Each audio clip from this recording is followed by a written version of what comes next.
Hi, I'm Steve Lemons, and I'm going to read the book of Acts, chapter 27. When the time came, we set sail for Italy. Paul and several other prisoners were placed in the custody of a Roman officer named Julius, a captain of the imperial regiment.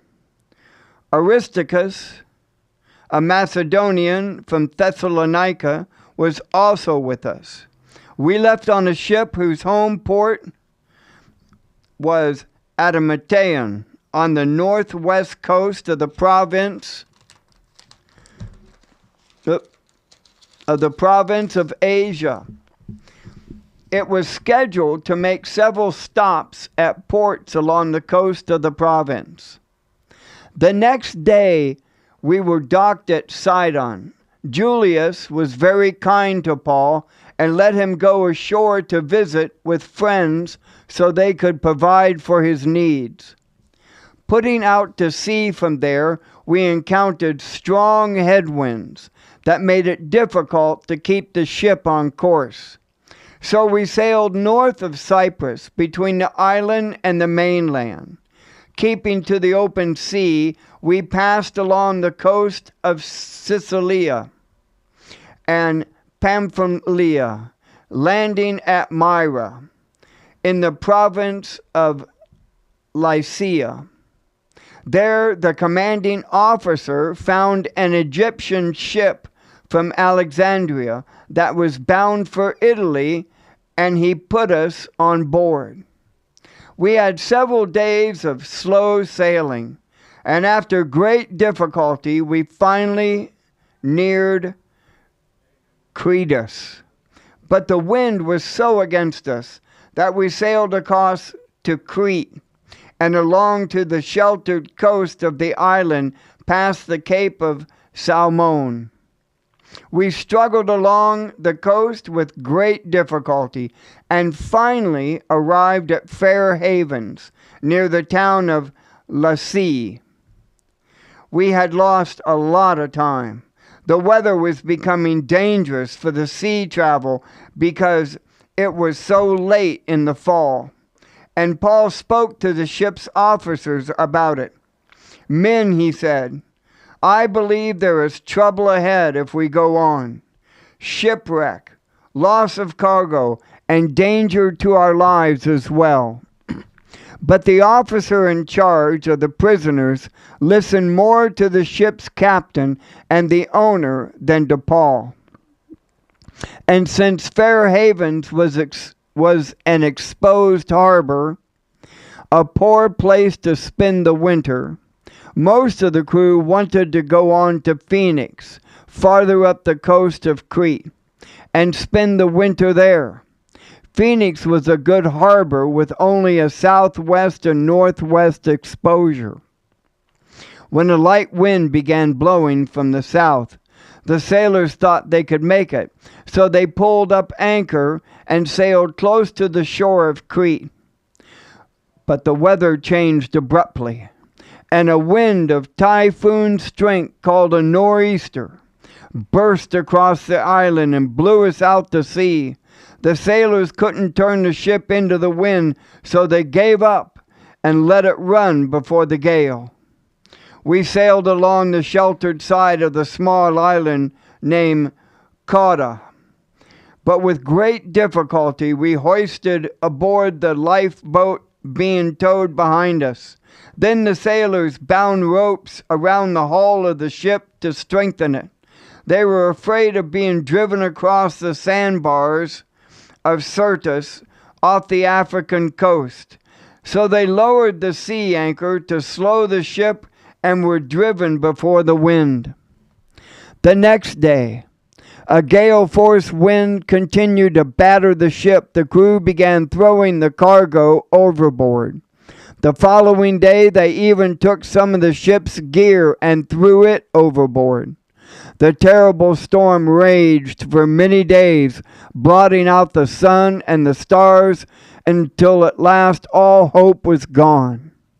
No one had eaten for a long time.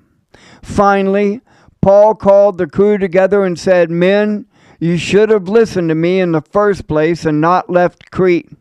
You would have avoided all this damage and loss. But take courage. None of you will lose your lives, even though the ship will go down.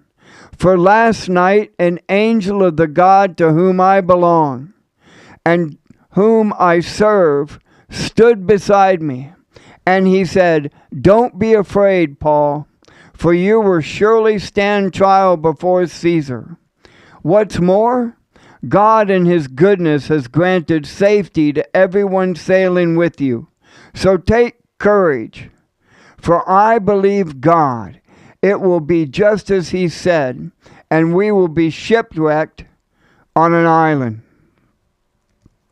About midnight, on the 14th night of the storm, as we were being driven across the Sea of Adria, the sailors sensed land was near. So they dropped a weighted line and found that the water was 120 feet deep. A little later, they measured again and found that it was only 90 feet deep. At this rate, they were afraid we would soon be driven against the rocks along the shore, so they threw out 4 anchors from the back of the ship and prayed for daylight. Then the sailors tried to abandon the ship. They lowered the lifeboat as though they were going to put out anchors from in front of the ship. But Paul said to the commanding officer and the soldiers, "You will all die unless the sailors stay aboard." So the sailors cut the ropes to the lifeboat and let it drift away. Just as day was dawning, Paul urged everyone to eat. "You have been so worried that you haven't touched food for 2 weeks," he said. "Please eat something now for your own good. Not a hair of your heads will perish." Then he took some bread and gave thanks to God before them all, and broke off a piece and ate it. Then everyone was encouraged and began to eat. All 276 of us who were on board. After eating, the crew lightened the ship further by throwing the cargo of wheat overboard. When the morning dawned, they didn't recognize the coastline, but they saw a bay with a beach and wondered if they could get to the shore by running the ship aground. So they cut off the anchors and left them in the sea. Then they lowered the rudders, raised the foresail, and headed toward shore. But they hit a shoal and ran the ship aground too soon. The bow of the ship struck fast, while the stern was repeatedly smashed by the force of the waves and began to break apart. The soldiers wanted to kill the prisoners to make sure they didn't swim ashore and escape, but the commanding officer wanted to spare Paul, so he didn't let them carry out their plan. Then he ordered all who could swim to jump overboard first, and to make for land. The others held on to planks or debris from the broken ship, so everyone escaped safely to shore. Acts chapter 27.